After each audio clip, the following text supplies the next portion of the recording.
Sean bienvenidas y bienvenidos a la versión especializada en salud del noticiero científico y cultural iberoamericano NCC. Soy Jonas Birmar. Acompáñenme en este espacio de la Asociación de Televisiones Educativas y Culturales Iberoamericanas ATEI, que busca difundir la ciencia y la tecnología a lo largo de Latinoamérica. Según datos de la Organización Panamericana de la Salud, alrededor del mundo mueren cada día unas 800 mujeres por complicaciones relacionadas a su embarazo o el parto. Dados los avances tecnológicos en la medicina hasta ahora, estas cifras de mortalidad materna son inaceptablemente altas para la Organización Mundial de la Salud. Una mujer muere cada 2 minutos en el mundo durante el parto o por complicaciones vinculadas al embarazo. Así lo informó el jueves la Organización Mundial de la Salud, que lamentó que millones de personas no tienen acceso a servicios sanitarios de calidad. La agencia de la ONU reveló que 287,000 mujeres murieron durante el embarazo o el parto en 2020. En el año 2000 habían sido 446,000. Pero el organismo advirtió que los logros en la materia se han estancado y en algunos casos incluso han retrocedido. A nivel mundial, la tasa de mortalidad materna se redujo en un 34,3% entre 2000 y 2020. Este indicador representa el número de decesos maternos por cada 100,000 nacimientos vivos. El país que registró el mayor aumento de estos fallecimientos es Venezuela, con 259 muertes por cada 100,000 habitantes en 2020, contra 92 en 2000, es decir, un aumento de 182,8% de la tasa de mortalidad materna. Las principales causas de estas muertes son las hemorragias agudas, hipertensión arterial, complicaciones por los abortos realizados en entornos inseguros y condiciones que pueden agravarse con el embarazo, como el VIH-Sida y el paludismo. La OMS subrayó que estas causas se pueden prevenir y tratar, recordó la importancia de la atención prenatal y postnatal, además de que es clave que las mujeres controlen su salud reproductiva. El tabaquismo causa unas 8 millones de muertes al año. Aunque la pandemia, el estrés y los cambios en la economía podrían dificultar el tomar acciones concretas para dejar de fumar. Para ayudar, la Facultad de Medicina de la Universidad Nacional Autónoma de México cuenta con su propio tratamiento para quienes desean dejar este hábito. Dejar de fumar representa todo un reto, requiere determinación y disciplina, pero sobre todo implica resistencia, pues son las ansias por consumir tabaco las que pueden vencer a quien esté luchando por liberarse de su adicción. Desde el año 2000, la Facultad de Medicina, a través de la Clínica contra el Tabaquismo de la UNAM, ofrece ayuda a fumadores mediante un modelo de tratamiento basado en la terapia cognitivo-conductual. Se trata de un método de terapia grupal en el que los pacientes se reúnen periódicamente por internet. A lo largo de estas sesiones, los fumadores aprenderán las principales estrategias para abandonar el tabaco y conocerán los motivos por los cuales es importante para cada persona cumplir con el objetivo. Una vez que el paciente ha elegido cuál es el motivo o motivos que más le importan a cada uno para dejar de fumar, empezamos a trabajar con esos motivos y empezamos a prepararlos para que a lo largo de 8 sesiones vayan haciendo diferentes herramientas, ellos mismos vayan eligiendo cuáles son las herramientas que les dan una mayor confianza y una mayor seguridad para que en la sesión 8 puedan dejar de fumar. En los últimos años, la Clínica contra el Tabaquismo ofrece otras opciones con el uso de nuevas tecnologías. Muestra de ello es la creación de una serie de podcasts que complementan el aprendizaje de los pacientes durante las sesiones grupales. Por ejemplo, los primeros 8 podcasts, lo que hacemos es darle información, darle estímulo, darle muchas razones para dejar de fumar, motivarlos a través de diferentes datos epidemiológicos, datos relacionados con la gran adictividad que tiene la nicotina, datos relacionados, por ejemplo, también con el daño que puede tener una persona que es fumadora involuntaria. Desde el inicio de la pandemia del SARS-CoV-2, el número de interesados en dejar de fumar aumentó debido al temor que produce la relación existente entre el tabaquismo y los casos graves de COVID. Ahorita incluso que ya la pandemia ya no está en esa etapa tan terrible, que ya llegaron las vacunas, etcétera. Incluso ahorita tenemos personas que llegan porque dicen, doctora, es que a mí me da mucho miedo que me vaya a dar COVID. Para obtener más información o registrarse, pueden hacerlo a través de sus números telefónicos y la atención es completamente gratuita. Una profunda crisis ha propiciado la salida de grandes poblaciones en Venezuela, fenómeno que modifica las estructuras familiares, dejando a miles de personas de la tercera edad en soledad, razón por la que una ONG ofrece compañía a los adultos mayores que puedan sentirse abandonados. Voluntarios en Venezuela hacen compañía a adultos mayores en situación de vulnerabilidad. Para algunos, su trabajo es un alimento del alma. A veces me sentía importante porque la señora me llamaba casi todos los días. ¿Cómo amanecí? ¿Cómo está? Y esto. Me consiguió varias consultas hasta de ginecología y odontología también, no me acuerdo. Creo que sí. Y bueno, así. Y yo feliz porque, ¿con qué? Iba a pagar. Los voluntarios hablan por teléfono semanalmente con los adultos mayores que atienden y otras veces se ven personalmente. El objetivo es guiarlos en las dificultades que pueden tener por su edad, en medio de los efectos de la crisis, migración de familiares, pérdida del poder adquisitivo y las malas condiciones del sistema de salud. Algunos se han quedado solos luego de que sus hijos emigraran ante la crisis económica y social de Venezuela. Al principio uno comienza con detalles, cómo te llamas, dónde vives, cuántos hijos tienes, cómo estás haciendo con tu rutina, tus actividades diarias, y después vamos entrando en confianza, nos conocemos y allí vamos entrando un poquito más en la vida de cada uno de los beneficiarios. El programa es de la ONG Convite, que denuncia que existe un precario sistema de protección para adultos mayores en Venezuela y estima que unos 500,000 ancianos viven solos en el país. Capacitamos a nuestras voluntarias en la escucha activa, ¿sí? En poder propiciar soluciones concretas a problemas cotidianos que los adultos mayores estaban pasando. El programa comenzó en 2020 en la zona metropolitana de Caracas y va dirigido también a quienes viven con familiares y necesitan ser escuchados. No es necesario que nosotros estemos enfermos, chuecos, que no pudiéramos caminar, porque a veces las necesidades no se ven. En Venezuela hay unos 5 millones de pensionados, según el gobierno, que lanzó en 2011 el programa social Misión Amor Mayor para atender a este sector de la población, pero no hay cifras o balances de esa gestión. Durante la crisis por coronavirus, robots diseñados para interactuar con los humanos en tareas como el cuidado o el acompañamiento tomaron relevancia. En España, una investigación busca que la robótica pueda auxiliar en tratamientos de depresión, para en un futuro poder sustituir las terapias con animales. Esta es Paro, un robot foca arpa y el más popular entre los robots sociales. Responde a las caricias y te mira si le hablas. Con sus sensores de sonido, luz y temperatura, le permiten mostrar emociones a través de los ojos. CREA, el Centro de Referencia Estatal del Alzheimer y otras demencias, prepara un estudio para comprobar si el robot puede aliviar la depresión en pacientes con demencia. El estudio aspira a ser la gran referencia de investigación en España sobre este robot, pues ya hay varios estudios en otros países en los que se ha comprobado que puede ser eficaz. La idea del robot es para sustituir la terapia con animales, pero ¿por qué una foca? Según ha explicado el director de investigación del CREA, desconocemos cómo se comporta una foca, por lo que no se percibe la diferencia con la realidad.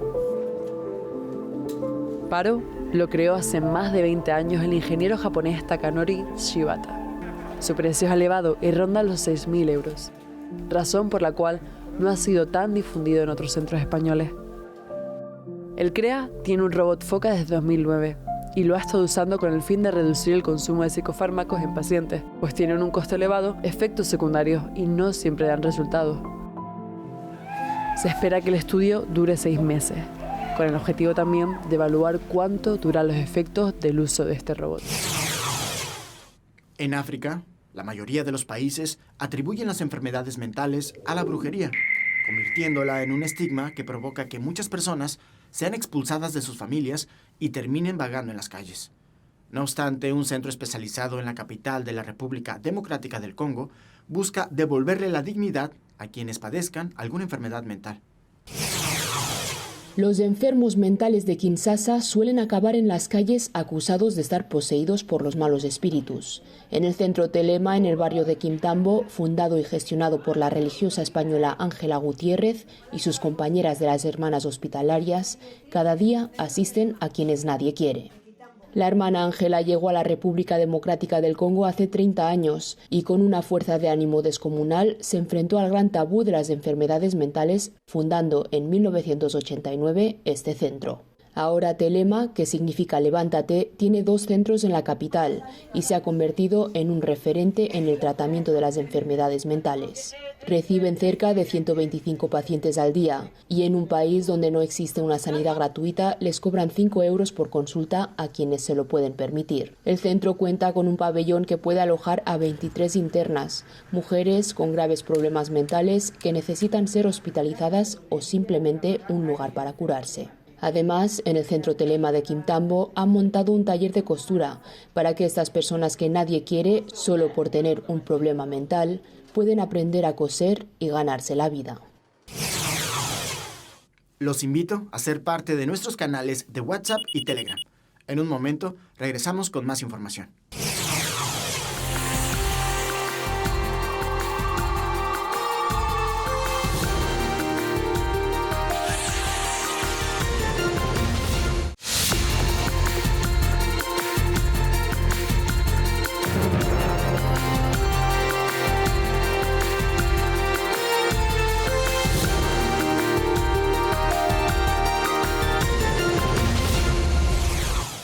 Los pulmones forman parte importante de nuestro aparato respiratorio, un par de órganos que nos permiten procesar el oxígeno que entra a nuestro cuerpo. Un cáncer de pulmón no produce síntomas en sus primeras etapas, por lo que es muy importante detectar los factores de riesgo.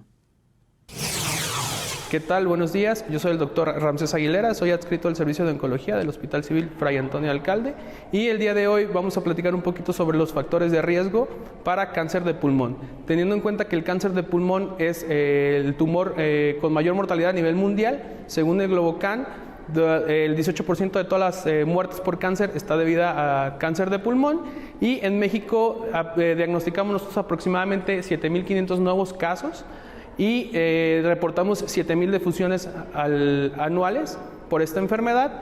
Y lo más importante para ustedes es conocer un poquito sobre los factores de riesgo para desarrollar esta enfermedad, de los cuales ya conocemos el tabaquismo, que es el principal factor de riesgo como tal para esta enfermedad, pero también hay que tener en cuenta que la exposición al humo de tabaco en lugares cerrados, la exposición a humo de la leña para preparar alimentos, también los factores como la contaminación o factores genéticos, si ustedes tienen alguna familiar de primero o segundo grado con antecedente de cáncer de pulmón, también es muy importante que acudan con nosotros para disminuir nosotros la mortalidad o las muertes por esta enfermedad. Te invitamos a que reconozcas los factores de riesgo que te acabo de comentar y si tienes más de 50 años y algún factor de riesgo o algún síntoma, te invitamos a que acudas con nosotros al Servicio de Oncología del Hospital Fray Antonio Alcalde para tu adecuada valoración.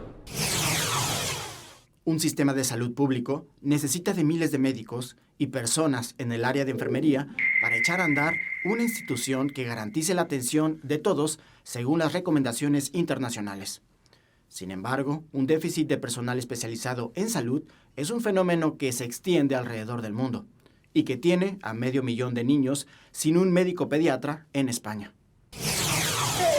Atendidos por médicos sin la especialidad de pediatría o por un profesional distinto cada vez. Es la realidad de miles de niños en España que se quedan sin un seguimiento personalizado. Es igual que cuando van a urgencias al hospital. Es la primera vez que los ven, no los conocen, no conocen esa familia socioeconómicamente cómo está, no conocen esa madre quién es. Entre las comunidades con más problemas, Madrid con más de 280.000 menores sin pediatra asignado. También Cataluña, casi 100.000 van cambiando de médico. Y en Asturias la situación es peor que el año pasado. Del otro lado, las tres que están mejor, con más médicos fijos, Castilla y León, Cantabria y La Rioja. La última vez que me tocó mi pediatra 2 veces seguidas fue hace mucho, ya ni me acuerdo. Bueno, si es algo urgente, obviamente uno prefiere que lo atienden quien sea. Pero si no es nada, eso es mejor que lo atiende la misma pediatra. En muchas ocasiones, las plazas de pediatría se cubren con médicos de familia o médicos extracomunitarios sin título homologado. En otras, el único pediatra del centro asume más pacientes, algo que repercute en el tiempo para cada consulta. Tienen 7 minutos. Nada más. Y un bebé de un mes, 7 minutos es un poco complicado. Siempre los niños pues deberían de tener por lo menos su atención bien cubierta y no es así. Para solucionarlo, los pediatras piden más dotación presupuestaria, que se desbloqueen oposiciones en todas las comunidades y bonificar plazas en lugares de difícil cobertura. Según datos de la Organización Mundial de la Salud, desde 1990 se ha logrado reducir en el mundo hasta un 59% el número de muertes infantiles en menores de 5 años. En la región latinoamericana, Argentina hace un gran esfuerzo que le permite alcanzar el nivel de mortalidad infantil más bajo de su historia. Romina Caballero es una profesora de taekwondo que tuvo a su tercer hijo, Santiago, en el Hospital de Morón, suburbio de Buenos Aires. El bebé estuvo internado las primeras 2 semanas. Romina pudo quedarse con él en la residencia de madres que el año pasado se inauguró en el hospital. Ella nota una diferencia con lo que fue dar a luz a su primer hijo hace 18 años. Fue mucho mejor.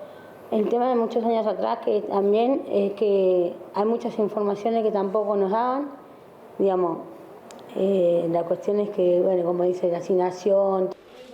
A partir de 2021, por una ley llamada 1000 días, Argentina otorga asignaciones dinerarias y alimenticias a las madres embarazadas y a sus hijos en los primeros 3 años de vida.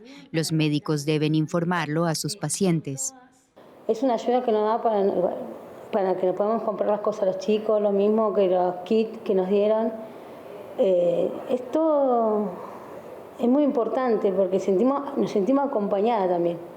El municipio de Morón entrega un kit de los 1000 días con el cambiador para el bebé, pañales, óleo y algodón. La médica Pilar Martínez Govi explica que además se ha mejorado la gestión de citas o turnos. La dificultad existente para esos turnos era grande porque llegaban tarde, no sabían bien dónde ir y claro, lo que decíamos es, si llegan tarde a hacerse ese estudio, llegan tarde también al diagnóstico y al tratamiento si lo necesitan. Entonces se diseñó todo un sistema de turnos protegidos. El Estado entrega cunas para evitar aplastamientos o muertes súbitas registrados cuando los bebés duermen con sus padres.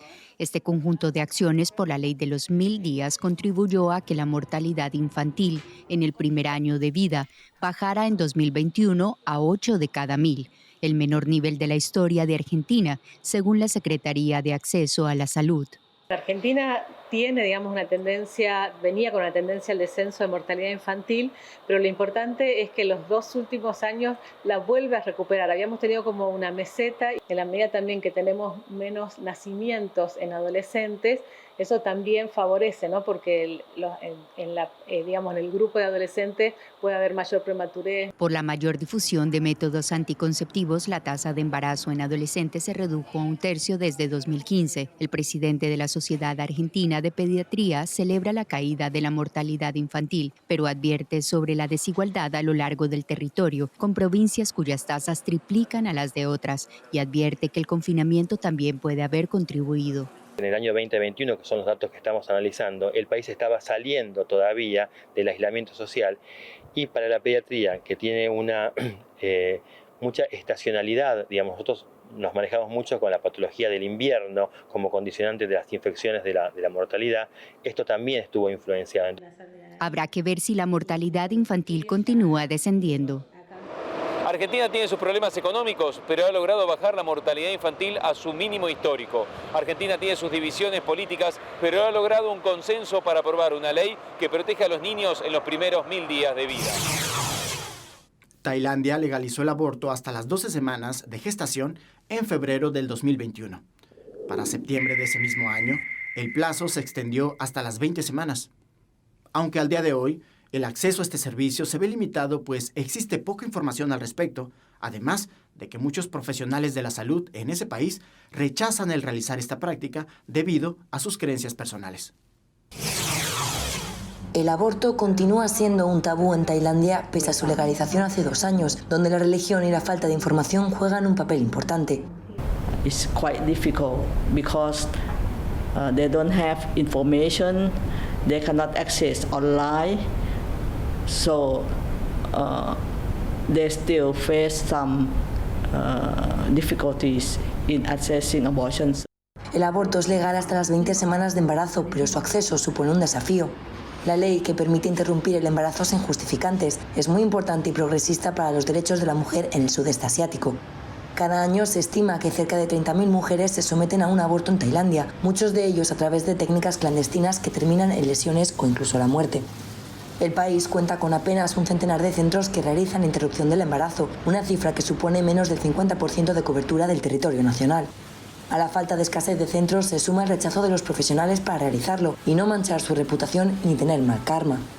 Además, la escasa información al respecto hace que muchas mujeres no sepan a dónde acudir o cómo realizar el proceso. Pese a las dificultades, Tailandia empieza a ver un cambio de paradigma con una mayor concienciación, servicios de atención y las nuevas generaciones de profesionales que parecen estar más dispuestos a practicar el aborto. El número de víctimas va en aumento mientras continúan los combates en defensa del territorio ucraniano. En este contexto, una ONG se ha inspirado en el tren francés que durante la pandemia transportó enfermos de COVID para poner en marcha un plan de atención similar. Se trata de un tren medicalizado que ayuda a evacuar heridos y personas vulnerables. El tren con destino Leópolis espera en el andén a que suban los pasajeros, pero este tren ha sido modificado porque no lleva viajeros habituales, solo civiles heridos por la guerra o personas vulnerables que el frente les pilló justo enfrente de sus ventanas. En este trayecto viajan 43 pacientes, sobre todo ancianos o con movilidad reducida. Los camilleros los trasladan con suavidad a las camas portátiles. Antes de emprender la marcha, el equipo de Médicos Sin Fronteras controla temperatura y tensión. Un mes después de comenzar la guerra, esta ONG decidió medicalizar un tren para evacuar heridos y despejar los hospitales saturados en primera línea de batalla. La Asociación de Ferrocarriles de Ucrania les cedió este tren de 8 vagones. Es el viaje 81 que hacemos y hasta ahora hemos trasladado a más de 2.600 pacientes, nos confirma esta doctora y coordinadora del proyecto. Uno de los vagones es un hospital móvil destinado a pacientes en cama, otro es para reanimación. En este convoy trasladan las botellas de oxígeno. Viaja un equipo con 2 médicas y 10 sanitarios. No hacen intervenciones, pero sí pueden estabilizar a heridos muy graves. Valentina, de 70 años, nos dice que no sabe muy bien a dónde la llevan, algo desorientada. Nos vamos de la guerra, el frente cada vez se acercaba más, dejamos nuestra casa y nuestra vida allí, nos dice esta señora entre lágrimas, recién operada de la cadera. Estamos en el primer tren medicalizado que recorre Ucrania. Tarda unas 24 horas en cruzar el país de este a oeste. Su función es trasladar a los heridos de primera línea de guerra a lugares mucho más seguros, más tranquilos. Gracias por acompañarnos. Este fue un viaje informativo del Noticiero Científico y Cultural Iberoamericano NSC, especializado en ciencias médicas y tecnología enfocada en salud. No se pierdan las emisiones de Ciencia, Tecnología y Cultura con Iván Carrillo y Ana Cristina Olvera. Gracias a los socios de ATEI, que a través de sus plataformas hacen posible esta transmisión. También gracias a las agencias informativas AFP, EFE, Notimex, Xinhua, Euronews y Deutsche Welle. Visite nuestra página noticiasnsc.com. Utilice nuestra aplicación móvil y síganos en nuestras redes sociales. Nos encuentran como NSC Iberoamérica. Soy Jonas Birmar. Cuídense mucho. Nos vemos en la próxima.